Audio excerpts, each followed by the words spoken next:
हाँ बच्चों, आज आपको इस क्लास में टेंस के बारे में बताया जाएगा।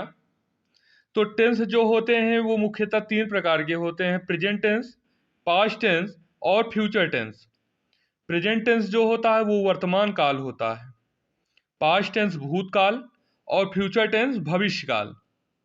तो इसी क्रम में कि प्रेजेंट टेंस के भी चार भाग होते हैं: present indefinite tense, present continuous tense, present perfect tense, present perfect continuous tense.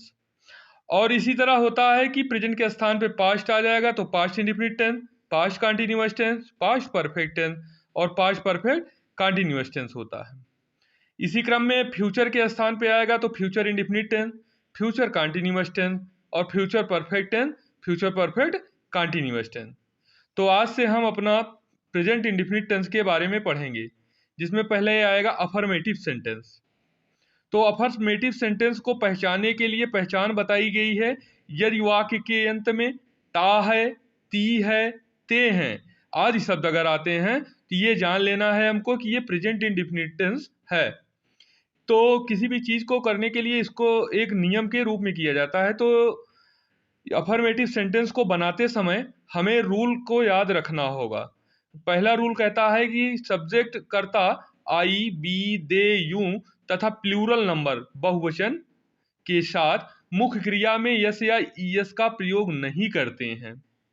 और रूल नंबर 2 जो है ये कहता है कि सब्जेक्ट ही, सी, इट नाम हो किसी का और सिंगुलर नंबर मतलब एक वचन के साथ मुख्य क्रिया में यस या ईएस का प्रयोग करते हैं।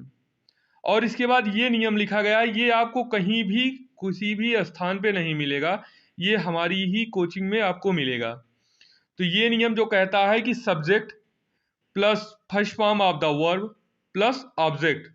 जैसे वे खाना खाते हैं तो दे ईट फूड, तो दे जो हो गया वो सब्जेक्ट है अपना। First form of the verb मतलब खाता, खाता जो होता है वो वर्ब होता है तो इसकी ईट होती है और ये मेन वर्ब है। और खाना जो होता है ये आपका ऑब्जेक्ट होता है।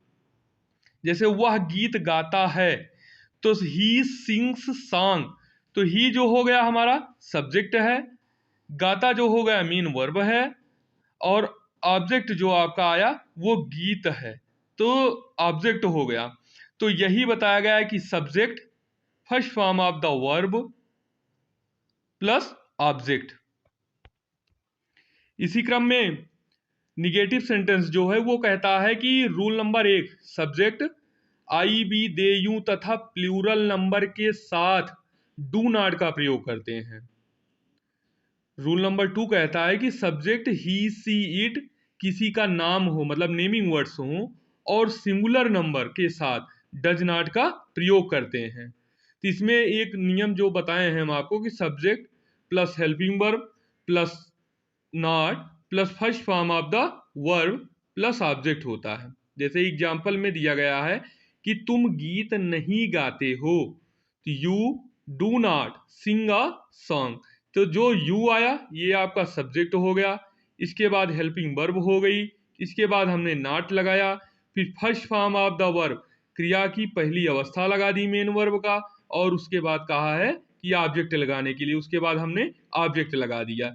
तो ये सब सिंपल साधारण तरीके होते हैं। जैसे मैथ में फार्मूला होता है कि ए प्लस बी का होल स्क्वायर लगा दिए तो मैथ का सॉल्व हो जाता है हमारा क्वेश्चन।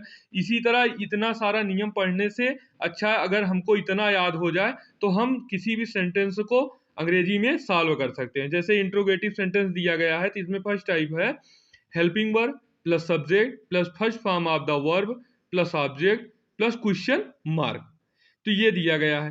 तो जैसे एग्जाम्पल में देखना, क्या वह बाजार जाता है, तो हेल्पिंग वर्ब पहले लिखेंगे डज, क्योंकि सब्जेक्ट ही है तो ही के साथ डज लगता है। Does he go to market, तो first form of the verb plus object plus question mark लगा दिए। तो वही नियम कहता है helping verb subject main verb first form of the verb plus object और क्वेश्चन मार्क। सेकेंड टाइप में जो क्वेश्चन वर्ड्स होते हैं वो पहले आएंगे और नियम वही कहेगा कि helping verb subject first form of the verb plus object plus question mark. जैसे वह खाना क्यों खाता है तो why does he eat food, इसमें क्वेश्चन वर्ड जो आया है ये पहले आ गया है।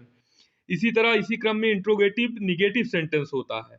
इंट्रोगेटिव निगेटिव सेंटेंस कहता है कि फर्स्ट टाइप में helping verb plus subject plus not plus first form of the verb plus object plus question mark. तो इसमें जो एग्जांपल दिया गया है कि क्या वह बाजार नहीं जाता है, तो क्या का सब्जेक्ट तो वह है, वह के साथ डज लगता है तो does he not go to market. और सेकेंड टाइप जो कहता है कि question word plus helping verb plus subject plus not plus first form of the verb plus object plus question mark.